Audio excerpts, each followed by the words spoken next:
Hello বন্ধুরা, আজকে আমি তোমাদের শোনাবো এক গ্রামের কাহিনী।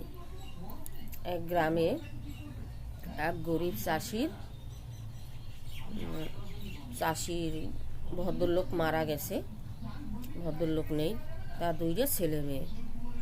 এখন ভদ্রলোক মারা যাওয়ার আগে অনেক টাকা ঋণ করে গেছে এক জমিদারের কাছ থেকে। এখন জমিদার বাবু এসে রোজ দিন ছেলে মেয়ে দুটোকে খুব টাকার জন্য তাগেদা করছে। এখন মেয়েটা পড়ে গেছে খুব বিপদে, কি করবে, বাবা টাকা নিয়ে রেখে গেছে। এদিকে মা বিছনা শয্যাশায়ী, কি করবে বুঝতে পারছে না। ও লোকের বাড়িতে কাজ শুরু করলো। কাজ শুরু করতে এখন সেইখানেও যেতে ওর দেরি হয়ে যায় কাজের বাড়িতে, কারণ এদিকে মা অসুস্থ, দুই ভাই বোন, ভাইটা ছোট, তাকেও দেখাশোনা করতে হয়। চারিদিক সামাল দিতে না পেরে মেয়েটা বেদিশা হয়ে গেছে। তারপরে একদিন ওর যে বাড়িতে ও কাজ করে সেই বাড়ির ম্যাডাম ওকে বলল যে তুই কি কর, একটা কাজ কর, কি করবি আমি বলছি। এদিকে ওনার বর একদিন রাস্তায় ঘুরতে বেরিয়েছে, ওই ম্যাডামের বর।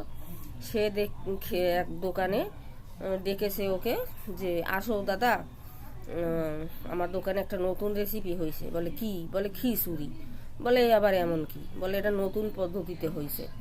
বেশ খিচুড়িটা ওকে খেতে দিল, খেয়ে বলছে খুব ভালো হয়েছে। কিন্তু খিচুড়িটা খেতে দিয়েছে এমনই একটা পাত্রে, সে পাত্রটা হয়েছে নারকেল গাছ এর পাতা, সুপারি গাছের খোল ফোল এই সমস্ত দিয়ে।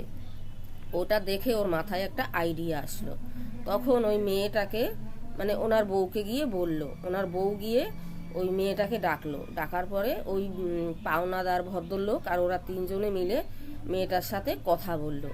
কথা বলার পরে ওরা মেয়েটাদের বাড়ির চারপাশে অনেক নারকেল গাছ, সুপারি গাছ ছিল।